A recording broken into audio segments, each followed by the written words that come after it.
बिस्मिल्लाहिर्रहमानिर्रहीम। आज हमारा जो टॉपिक है वो डायोड मॉडल्स के बारे में है। अगर आपको याद हो कि हमने जब डायोड्स के बारे में, ये सेकंड चैप्टर है आपकी फ्लाइट का बुक का, जब हमने डायोड के बारे में डिस्कस किया था, इससे पहले हमने सेमीकंडक्टर के बारे में डिटेल डिस्कस किया था कि सेमीकंडक्टर क्या होता है, उसको उससे एन टाइप मटेरियल कैसे बनता है और उससे पी टाइप मटेरियल कैसे बनता है, P N type P type उससे मटेरियल से डॉपिंग करके बना। फिर उसके बाद हमने पी एन जंक्शन डेवलप किया। पीएन जंक्शन डेवलप करने के बाद भी इसको केस में कैप्सुलेट करके इसकी तरह क्रॉस हमने वायर को कनेक्ट किया, इसको हमने डायोड का नाम दिया।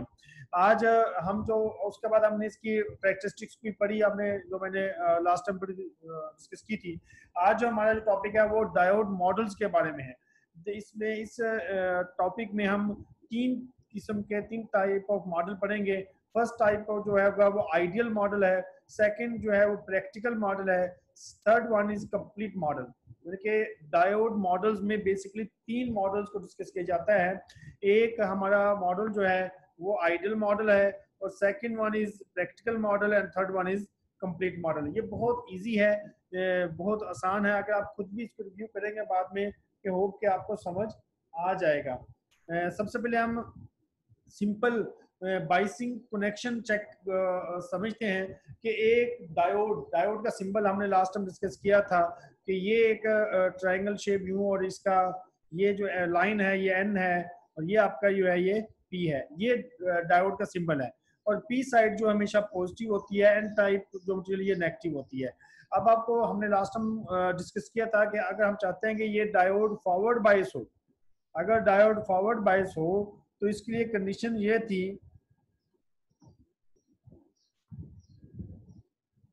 कि ये अगर डायोड फॉरवर्ड बायस हो तो इसके लिए ये कंडीशन थी कि उसकी कंडीशन ये थी कि बैटरी के पॉजिटिव को डायोड के पॉजिटिव के साथ और बैटरी के नेगेटिव को डायोड के नेगेटिव के साथ कनेक्ट करेंगे तो ये फॉरवर्ड बायस हो जाएगा। और जब ये फॉरवर्ड बायस होगा तो इट मींस कि ये करंट कंडक्ट करेगा। और जब हम आइडियल केस की बात करते हैं तो हम ये सपोज कर लेते हैं कि आइडियल केस में बैरियर पोटेंशियल, जो बैरियर पोटेंशियल हमने डिस्कस किया था, बैरियर पोटेंशियल जो सिलिकॉन के लिए हमने डिस्कस किया था वो 0.7 और जर्मेनियम के लिए 0.3 था। ठीक है, हाँ, लेकिन आइडियल केस में कंसीडर कर लेते हैं कि ये बैरियर पोटेंशियल ये दोनों जीरो है, सिलिकॉन के लिए भी जीरो है और जर्मेनियम के लिए भी जीरो है। तो इस केस में हम ये कहते हैं कि इसका फॉरवर्ड करंट, ठीक है ना, आइडियल केस में। लेकिन हम बात करते हैं कि जब ये फॉरवर्ड बाइस होगा तो उस वक्त ये करंट कंडक्ट करेगा, जब ये रिवर्स करंट होगा तो उस वक्त इसका करंट कंडक्ट नहीं करेगा। और रिवर्स बाइस की कंडीशन थी ये थी कि पॉजिटिव को आप ये सिग्नल में देखें, पॉजिटिव बैटरी के डायोड के पॉजिटिव को इस बैटरी के नेगेटिव के साथ और इसके पॉजिटिव को इसके नेगेटिव को पॉजिटिव के साथ कनेक्ट करेंगे। दोबारा रिवाइज करता हूँ, अगर आप चाहते हैं कि डायोड फॉरवर्ड बायस हो तो पॉजिटिव को पॉजिटिव के साथ, नेगेटिव को नेगेटिव के साथ। अगर आप चाहते हैं कि डायोड रिवर्स बायस हो तो इसका रिवर्स कर देंगे तो ये रिवर्स बायस हो जाएगा। तो ये सिंपल हमने प्रीवियस भी पढ़ा था कि डायोड फॉरवर्ड बायस कब होगा, डायोड रिवर्स बायस कब होगा। तो इसको मजीद आप इसको देख लीजिएगा। अभी जो टॉपिक हम शुरू करने जा रहे हैं ये मेन आइडियल मॉडल है। जब हम आइडियल की बात करते हैं, ख्याली यानी कि हकीकत में ऐसा नहीं होता, लेकिन आइडियली कंसीडर कर लेते हैं कि ये चीजें हैं। जैसे आइडियली क्या कंसीडर करने जा रहे हैं, इसमें आइडियली ये कंसीडर करने जा रहे हैं कि बैरियर पोटेंशियल ऑफ डायोड, जो बैरियर पोटेंशियल ऑफ डायोड जो है हम कंसीडर करेंगे इसमें जीरो है। और इसमें डायनामिक रेजिस्टेंस जो हमने पीछे टॉपिक में पढ़ी थी, डायोड की डायनामिक रेजिस्टेंस जो इंटरनल रेजिस्टेंस पे खिलाती है डायोड की, वो भी हम जीरो कंसीडर करेंगे। तो आइडियल मॉडल में ये दोनों चीजें हम जीरो कंसीडर करेंगे, तो आइडियल मॉडल हम करेंगे। इसमें ये जैसे इसमें शो कर रहा है कि ये जब ये फॉरवर्ड बायस है, ये इस केस में ये फॉरवर्ड बायस है, तो फॉरवर्ड बायस में ये फॉरवर्ड करंट कंडक्ट होगा और diode act as a switch होगा। जैसे ऑन और ऑफ, स्विच को ऑन किया तो ऑन हो गया, पंखा चल पड़ा, ऑफ किया तो लाइट या पंखा बंद हो गया। तो ये एज ए स्विच वर्क करेगा। स्विच उस केस में वर्क करेगा जब आप ये कंसीडर करेंगे इसके फॉरवर्ड वोल्टेज VF जो बैरियर पोटेंशियल की वजह से होंगे वो जीरो है। और इसमें आप इसकी आईवी कैरेक्टरिस्टिक्स को अगर आप देखें, इसकी आईवी कैरेक्टरिस्टिक देखें तो इसमें रिवर्स में तो हम आइडियली कंसिडर करते हैं कि कोई है ही नहीं है, और फॉरवर्ड में है कि आप जैसे ही करंट आएगा तो वोल्टेज अप्लाई करेंगे तो करंट मिल जाएगा। जबकि हम जब प्रैक्टिकल की बात करते हैं तो उसमें ग्राफ इस तरह था। तो ये थोड़ा सा डिफरेंस है कि आइडियल में हम डायनामिक रेजिस्टेंस और पोटेंशियल बैरियर्स को जीरो कंसीडर करते हैं।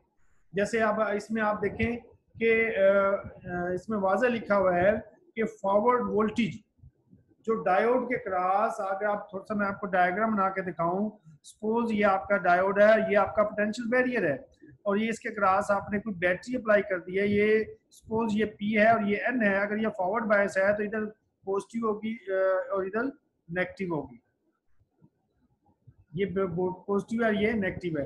अब अगर आप सपोज करते हैं कि ये आइडियल केस है तो हम ये सपोज करते हैं कि ये बैरियर जो है, बैरियर पोटेंशियल जो होगा वो जीरो होगा आइडियल केस के अंदर। जब बैरियर पोटेंशियल जीरो होगा तो इसलिए इधर लिखा है कि ये बैरियर पोटेंशियल जो होगा वो जीरो होगा, तो इसलिए VF क्या होगा, जीरो हो जाएगा। और अगर आप ओम्स का forward current is determined by the bias voltage and limiting resistance, यानी आप सर्किट के अंदर अगर आप सपोज करते हैं कि इसका फॉरवर्ड वोल्टेज जीरो है, तो अब इसमें फॉरवर्ड करंट क्या होगा, ये इस पर फॉरवर्ड वोल्टेज और फॉरवर्ड इस पर डिपेंड करेगा। और रिवर्स में तो आपको पता है ये एक्ट एज ओपन स्विच है तो करंट ही कंडक्ट नहीं करेगा, इस तरह ये इस तरह शो करेगा। आगे मजीद इसमें रिवर्स करंट, रिवर्स केस में IR करंट जीरो होता है और VR रिवर्स वोल्टेज जो होते हैं वो V बायस के बराबर हो जाते हैं, यानी कि जितने जितने आपने रिवर्स वोल्टेज अप्लाई करेंगे उतना ही रिवर्स बायस बन जाएगा, यानी कि VR इस केस में V bias is equal to VR, और जबकि इस केस में इसके वोल्टेज जो होंगे वो फॉर्मूला जो होगा इस पर डिपेंड करेगा। तो इट मींस के रिवर्स वोल्टेज क्या होंगे, रिवर्स करंट क्या होगा, ये इसमें हमने डिस्कस किया। तो बेसिकली इसमें यही है, मेन कंसेप्ट यही है कि आइडियल केस में हम बैरियर पोटेंशियल का वोल्टेज कंसीडर नहीं करते और डायनामिक रेजिस्टेंस को भी डिस्कस नहीं करते। जब हम प्रैक्टिकल मॉडल की बात करते हैं, जब हम प्रैक्टिकल मॉडल की बात करते हैं तो प्रैक्टिकल मॉडल में हम बैरियर पोटेंशियल को कंसीडर करते हैं, बैरियर पोटेंशियल को कंसीडर करते हैं। जो हमने डिस्कस किया था कि सिलिकॉन के लिए बैरियर पोटेंशियल 0.7, जर्मेनियम के लिए बैरियर पोटेंशियल 0.3। नॉर्मली ये सिलिकॉन होती है तो हम सिलिकॉन को ही लेकर चलते हैं, तो इट मींस के हम प्रैक्टिकल केस में ये कंसीडर करते हैं कि अप टू 0.7 डायोड कंडक्ट नहीं करेगा, यानी कि जब तक 0.7 से ज्यादा वोल्टेज नहीं आएंगे तो ये कंडक्ट नहीं आएगा। जैसे जैसे इसमें ग्राफ में देखें, जब 0.7 वोल्टेज आए तो करंट कंडक्ट हो, उसके बाद अचानक करंट कंडक्ट हुआ, तो इसमें आप देखें कि करंट अब्रप्ट चेंज हुआ। जबकि प्रैक्टिकल केस में जो डायनेमिक रेजिस्टेंस और कंप्लीट मॉडल में डायनेमिक रेजिस्टेंस इंक्लूड होती है तो इसमें ग्राफ इस तरह का होता है, जबकि इसमें नहीं होती थी, इसलिए हमने शो कर दिया कि 0.7 जो है इसका फॉरवर्ड वोल्टेज जो ड्रॉप होगा बैरियर पोटेंशियल की वजह से वो इसमें काउंट होगा, जबकि आइडियल में काउंट नहीं होगा। इस केस में जो उसका फॉरवर्ड वोल्टेज होंगे ये कंसीडर होंगे। आगे मजीद अगर आप इसकी इक्वेशन को ड्रा करना चाहते हैं तो वो भी आप ड्रा कर सकते हैं। इस पर आप ओम्स लॉ अप्लाई करेंगे, KVL और KCL। आपने याद हो FSC में पढ़ा होगा, दो रूल्स थे, KVL किरचॉफ वोल्टेज लॉ और KCL किरचॉफ करंट लॉ। हम किरचॉफ वोल्टेज लॉ इधर अप्लाई करेंगे, इस लिहाज से जब इस पर अप्लाई करेंगे तो इसकी इक्वेशन जो निकलेगी V bias minus VF minus VR limited is equal to 0। ये टोटल किरचॉफ वोल्टेज लॉ क्या है कि टोटल करंट, टोटल वोल्टेज, इसका स्टेटमेंट याद हो, total voltage in a circuit is zero, that is called the KVL। इसे कहते हैं KVL, इसे KVL कहते हैं Kirchhoff voltage, total voltage in a circuit is zero. तो इस पर KVL अप्लाई किया हुआ है, V bias minus VF minus VR limited is equal to 0। ये कहां से आई इसके समझ लें, ये देखें V बायस, ये उसके बाद आप अगर नेगेटिव से शुरू करते हैं या पॉजिटिव शुरू करते हैं तो डिपेंड करता है आप पर। V bias plus minus V limited, मैंने कहा ये वी प्लस है, उसके बाद माइनस लिमिटेड, फिर माइनस वी एफ और टोटल इज इक्वल टू 0। मैंने कहा अगर मैं इधर से लिखूं V B plus minus V R minus V F is equal to 0। तो इस लिहाज से इसकी इक्वेशन ये निकलाई जो उसने नीचे डिस्क्राइब की है, ये जो मैंने आपको ये वाली इक्वेशन। तो वी आर लिमिट क्या होता है, I F R, R limit होता है। तो अगर इसमें आप इस इक्वेशन को पुट करें V bias minus V F is minus V R limit क्या है, आई एफ आर एल लिख लें, लिमिट लाइक आर एल, तो इज इक्वल टू 0। तो इधर से आई एफ निकालें तो क्या होगा, I F is equal to R L is equal to V B minus V F, और आई एल को नीचे ले जाएं तो I F is equal to V B minus V F is equal to R limit.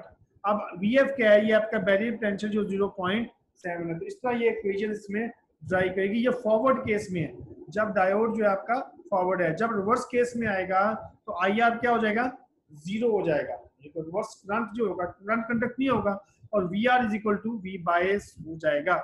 Ideal में भी यही चीज थी और प्रैक्टिकल में भी यही चीज है, ठीक है। और उसके बाद हम जब कंप्लीट मॉडल की बात करते हैं, कंप्लीट मॉडल में क्या होता है कि कंप्लीट मॉडल में आप बैरियर पोटेंशियल को भी कंसीडर कर रहे होते हैं और forward dynamic resistance, that is very important point. आप बहुत इजीली इस चीज को समझ जाएंगे कि आइडियल में, कंप्लीट में और आइडियल में, प्रैक्टिकल और कंप्लीट में फर्क क्या है। आइडियल में क्या करते हैं, ना बैरियर पोटेंशियल कंसीडर करते हैं ना डायनामिक रेजिस्टेंस। कंप्लीट में बैरियर पोटेंशियल कंसीडर करते हैं, ये 0 होता है। जबकि कंप्लीट मॉडल में इन दोनों चीजों को कंसीडर किया जाता है। आप बैरियर, डायोड का बैरियर पोटेंशियल भी कंसीडर कर रहे होते हैं, डायोड का फॉरवर्ड डायनेमिक रेजिस्टेंस भी कंसीडर कर रहे होते हैं। तो इस केस में आपका ग्राफ जो बनता है वो इस तरह बन जाता है। देखिए फॉरवर्ड केस के अंदर आप देखिए वी बायस भी आ गई, फॉरवर्ड ये रेजिस्टेंस भी आ गई, बैरियर पोटेंशियल भी आ गया और डायनेमिक रेजिस्टेंस भी आ गई।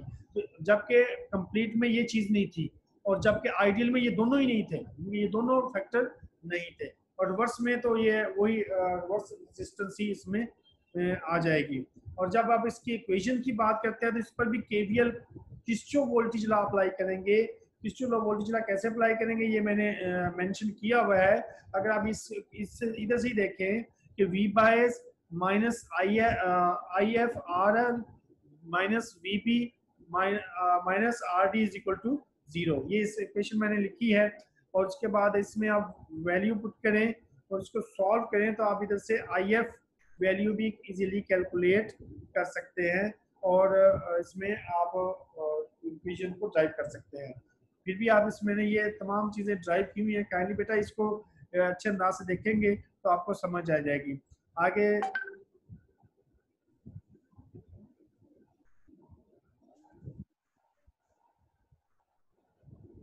जी मेरी आवाज़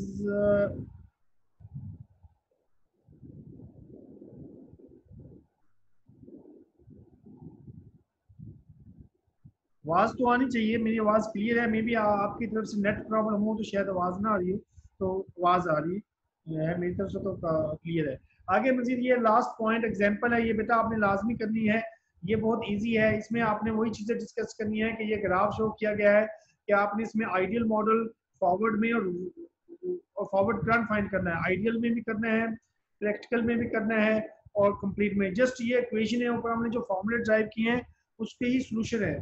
तो आपने इसको खुद से देख लीजिएगा, बहुत इजी है। इसका रिलेटेड प्रॉब्लम भी देखिएगा और होप कि आप ये चीज़ें अच्छे अंदाज से कर पाएंगे। अगर फिर भी किसी को प्रॉब्लम हो तो बेटा बाद में नेक्स्ट में या आप बाद में भी मुझसे डिस्कस कर सकते हैं कि ये चीज़ें हमें ये एग्जाम्पल समझ नहीं आई तो हम इसको मज़ीद अच्छे अंदाज से करने की कोशिश करेंगे।